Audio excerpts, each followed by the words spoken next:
Hey, what's going on, guys? In this video, I just wanted to talk about the best way to learn Japanese on your own. For some of you guys that don't know me, my name is Aaron, and I've been studying Japanese for about like 5 years. So I thought I'd just kind of like give like a guide for anyone that's like kind of starting out that wants to learn Japanese out there.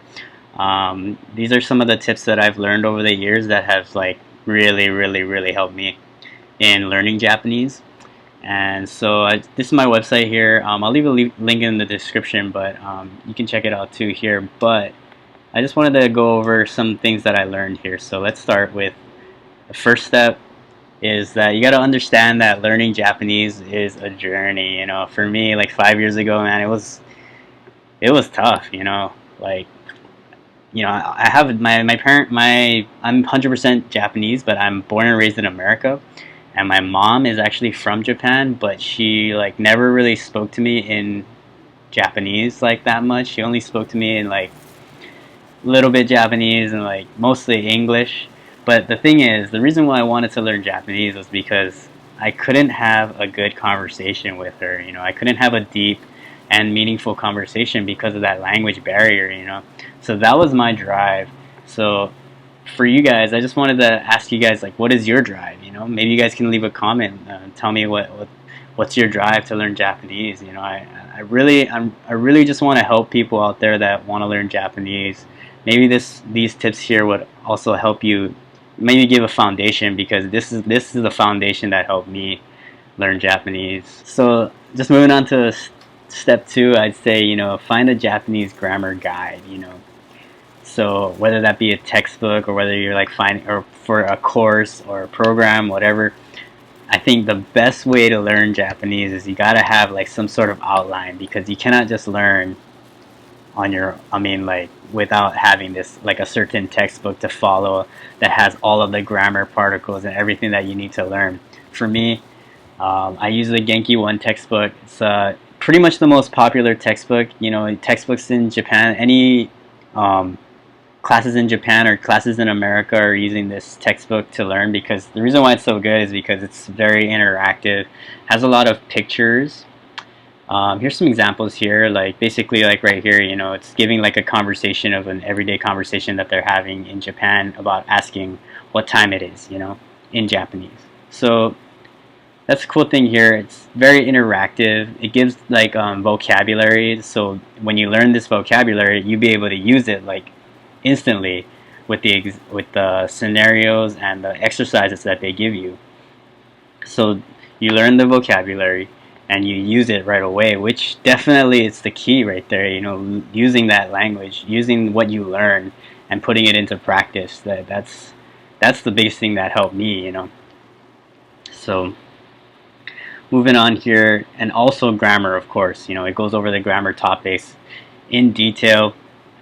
So it gives you all types of grammar and gives you all types of understanding and example sentences to help you understand how a grammar is used. For example, in this example here, it says, it is 12:30. I am a student. My major is Japanese. So basically, it's teaching the particle wa. So I am a student. 私は学生です. Or right now it is 12:30. 12時半です. Just like all these things. The cool thing is that it gives you like grammar and all the grammar that you guys need, and it gives it in an interactive and fun way. Okay, so there's the textbooks is organized into two textbooks, Genki 1 and Genki 2. So Genki 1 covers all the basic grammar. It pretty much builds the foundation for the Japanese language for anyone that's learning Japanese from in English. So it gives a lot of English examples and Japanese examples. So definitely really important.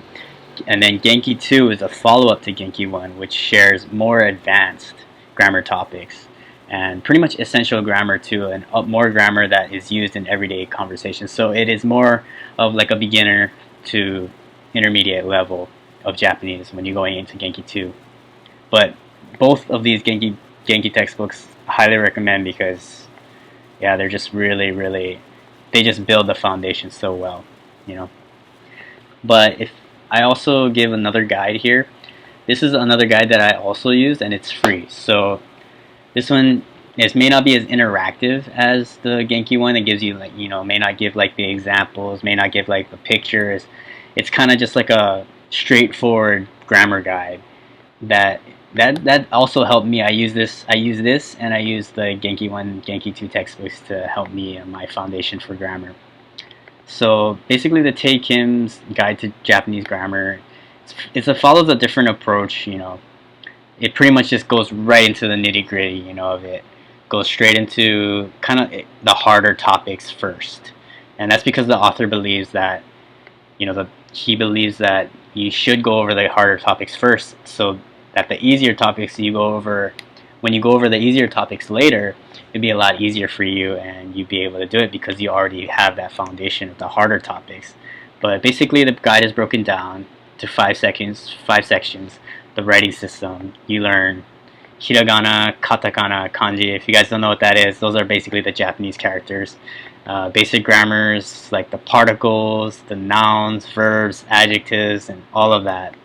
And then essential grammar, which goes into more detailed stuff about conditional forms like if, or if you want to use like because or but, all these words, conjunctions, like that connect sentences and stuff. It just goes into more detailed grammar expressions. And then the next one is expressions that are used at the end, usually used at like the ending of a sentence to convey a certain meaning. And then lastly, the advanced topics, which is like pretty much for advanced grammar and advanced learners. So I just give an example right here. It shows, conjugating to the negative state of being. Basically, so the only thing about Tae Kim's the free grammar guide is it can be a little bit confusing. Like for me, I was having like kind of a little bit of confusion here and there. Sometimes I didn't understand something, but luckily I actually have a friend that's able to speak English and Japanese, and he was able to explain to me the things that I didn't understand in Tae Kim's grammar guide. And I also use the Genki 1 textbooks as well to help me understand certain grammar topics, because once you get it, and you start using it, then it starts to make more sense. But in the beginning, it can be tough. So I also want to offer myself, if anyone has any questions about grammar, feel free to reach out to me, and I'll be more than willing to try and help, as much as I can, So definitely with this one, that's something to look out for. But you also have the internet, you also have a lot of resources, you have other people too to help you out as well. So definitely recommend using this one as well, the Tae Kim's grammar guide. And then the third step I'm gonna go over is the apps. There's certain apps that are really helpful, and the good thing is most of them are free. So Tae Kim's guide also has an app, so you don't have to be limited to going on the computer. You can download it on your phone. You can lay on your bed and learn Japanese, or while you're out and about, you can just whip out your phone when you're bored and just hey, I'm gonna learn some Japanese today. So that's pretty cool. I use that too. And then this right here, this Imiwa Japanese dictionary app. So anyone that's learning Japanese, I highly recommend you get a Japanese dictionary, English Japanese dictionary app, because that will just skyrocket your vocabulary, and you will get so much understanding. And if you're maybe you're learning Japanese and you're trying to listen to Japanese audio and you hear something, you can immediately take out your phone and just look up the word, whatever word that they're talking about. This has helped me tremendously in my learning of Japanese, because it gives the word, it gives the meaning of the word, sweet tasting sweet, and it also gives you example sentences as well. Cool thing, this app is also gives you kanji. It gives you the stroke order of the kanji, and it gives you something called an onyomi and kunyomi. We don't have to go into that right now. It's kind of a little advanced, but basically it's just the advanced, or it's how words are formed. Some certain words would use this onyomi or kunyomi. And then this, right here, the analyzer feature. is hands down the best reason to get this app. Like for me, when I first started learning, I tried to find, like, I didn't have any Japanese speaking friends. So what I would try to do is I'd go online and I'd maybe try to find like language partners online that were Japanese and they wanted to learn English. So the cool thing is a lot of Japanese people, they want to learn English, right? So maybe you guys can do like a language exchange. You can this person your friend can teach you Japanese while you teach them some English. So it could be reciprocal in that way. And that's the cool thing about learning Japanese is a lot of Japanese people love America, so they're very interested in learning English. But the cool thing about this app right here is if Japanese people like to type in kanji, which is the hard characters, like this one right here. They like to talk in kanji, and there's sometimes it's hard to understand because you don't know it. So what you can do is you can copy and you paste it into this analyzer, and it shows you what that kanji is, gives you the word meaning, and right there you just learned a new vocabulary right there. And that is just an everyday conversation when you're speaking to someone in Japanese. And this right here skyrocketed my understanding in Japanese and helped me so much in my vocabulary. So highly recommend this. Check it out if you guys have the chance. And then this one right here is a different English Japanese dictionary app. And the reason why I like this one, and I mean the other one here also has the dictionary app, but I'm gonna just say straight up that this one is better, because as far as like when you're like looking up a word, because this one gives 50 plus example sentences. So not only does it give you like the meaning of the word, it gives you the context and gives you like example sentences of how that word is used. So that's a really cool thing about this one. And yeah, definitely highly recommend it. This one also has like a pro version. I think it costs some money, but I mean you guys don't really have to get it. But it also, some features that it goes for the pro version is like pronunciation audio. So certain words you'll be able to hear it, and you'll be hear exactly how it sounds, and that is definitely helpful if you want to practice using it. And then moving on here, okay, right here. So the Anki Mobile flashcards here follows a principle called spaced repetition, and basically the idea is that the more you are exposed to a certain word over time, the easier it is for you to memorize it. And basically that goes along with like any word that we learn in conversation. If you're in Japan right now, you might hear the word kinyobi, which means Friday. And if you hear it one time, you're like, okay, you're learning it. You learn that word means Friday. Maybe in another conversation, someone's asking you, "Oh, what are you doing next Friday?" And then maybe a week later, and someone's asking you, "Oh, you see the way you're getting that spaced repetition of that word. You're constantly being reminded of that word, and therefore, you will have a much easier time to remember that word because you've just been exposed to it." So this is how the principle of the Anki Mobile flashcards work. They're not just normal flashcards so let me show the picture here. So you get asked a certain word, and if you get it correct, if it was good, you knew it, you can click good, and you'll be asked again 10 minutes later. If you didn't get it, then you can ask again, and it would basically show you that word again 1 minute later. So, and you do get it, then you can hit good. 10 minutes later, you still get it, then you hit easy, and 4 days later it'll ask you again. So that's the cool thing about this app, is you can have vocabulary words recorded, and this word will come up again while you're studying 4 days later. And if you get it, then it'll even go longer. So 1 week, maybe, and it can really go up to like 1 year. It can go like 2 years or whatever. So principles of this app is help me memorize vocabulary.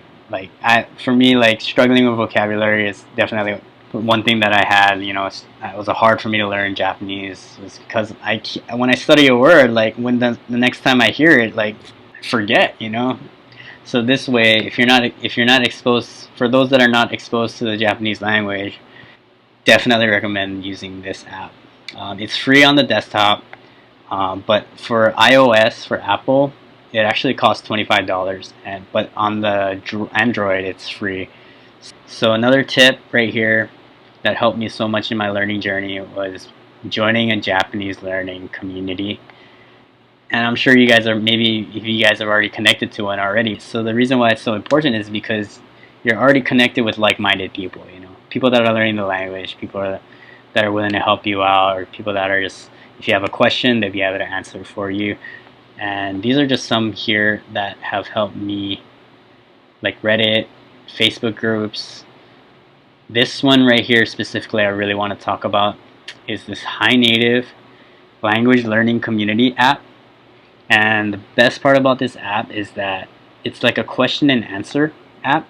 So I'm just going to bring out my phone here. I'm just going to show you how it works basically, but it's really cool because you can ask questions, like certain types of questions as well, that like, oh, does this sound natural, or does this sound, or what is the meaning of this word, or how is this word used in a sentence, so it's just so many different questions that you can ask here. How do you say this word? So let me just show you guys here. How do you say this word? Does this sound natural? Please show me example sentences with this word. What does this mean? Or what's the difference between this word and this word? So all these different types of questions you can ask about vocabulary, about culture, and it's not even just for Japanese, it's for any language. So, and it's written in many languages, so even Japanese people can look at the questions that you have and you'd be able to answer them, or they'd be able to answer them for you.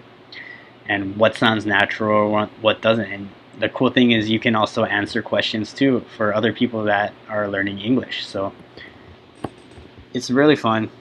I used it a lot to ask questions about how certain words were used if I didn't have like friends that to ask. Definitely recommend that one. That was cool. And the fifth thing that I would say here is to immerse yourself with Japanese audio. Like, it's so extremely important. And that's the biggest reason why people are not able to retain anything that they learn, is because they're just simply not surrounding themselves with in the proper environment. Like, I know so many people here in Hawaii that have taken Japanese classes, and they always tell me like, oh, I took Japanese, but like I can't speak it. And the only reason is because they learned it, but they're not practicing it in their everyday language, or if they're not, allowing that spaced repetition, for them to actually learn something, and it would be stored into their long-term memory. So that's a key thing, and the key thing here is you have to immerse yourself with Japanese audio, like whether that's like TV shows, anime, podcasts, or like any type of Japanese like show that you're interested or anything. So when you are immersed yourself with the audio, you'd be able to listen to their words. Maybe you'd recognize some words that you're learning, and that would just tremendously, tremendously help your Japanese. If you guys don't know where to start, I have a website that I use, and it's free, Go Anime, and pretty much you can watch like any anime that I watch. Personally, I like Dragon Ball, Naruto, One Piece, but one thing I want to note about those shows is that they do speak a little bit differently in Japanese than normal conversation. Each one of these characters, they all speak in a certain way that is kind of like unique to their character, which is not really like in normal everyday conversations. So just a heads up.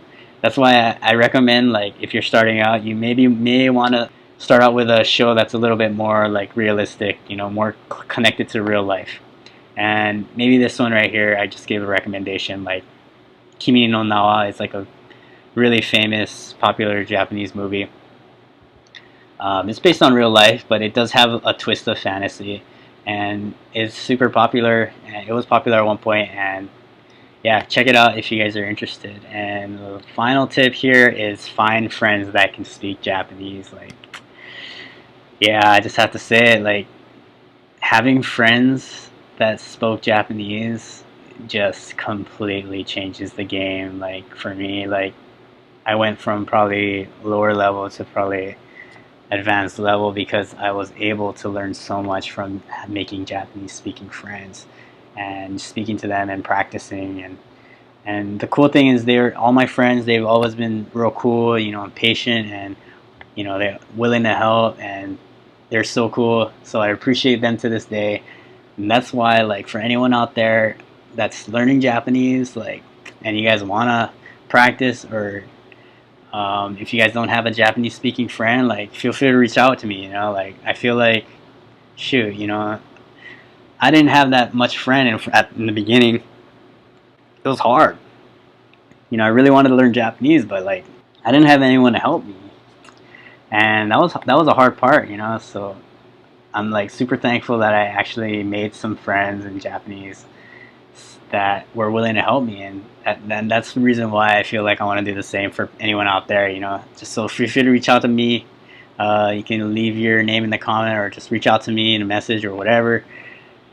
And yeah, we can practice together. I can help you everything that I learned in Japanese learning. So yeah, that was everything. Those are all the tips, and yeah, hope you guys start your journey, and hope you guys have fun with it, because learning Japanese, it's hard, but like, it became like some sort of hobby for me. You know, it's just, and it became super fun, and learning about the different culture is just such an amazing experience. It really opens your mind, opens your mind to like so much that you didn't really think about. Like, I didn't really understand American culture as much as I do now, because I understand how different it is from Japanese culture. So there's a lot to learn. There's a lot to learn. But yeah, if you guys like the video, feel free to hit the like and subscribe. I really appreciate that. And yeah, thank you guys so much. Take care. Good luck on your Japanese.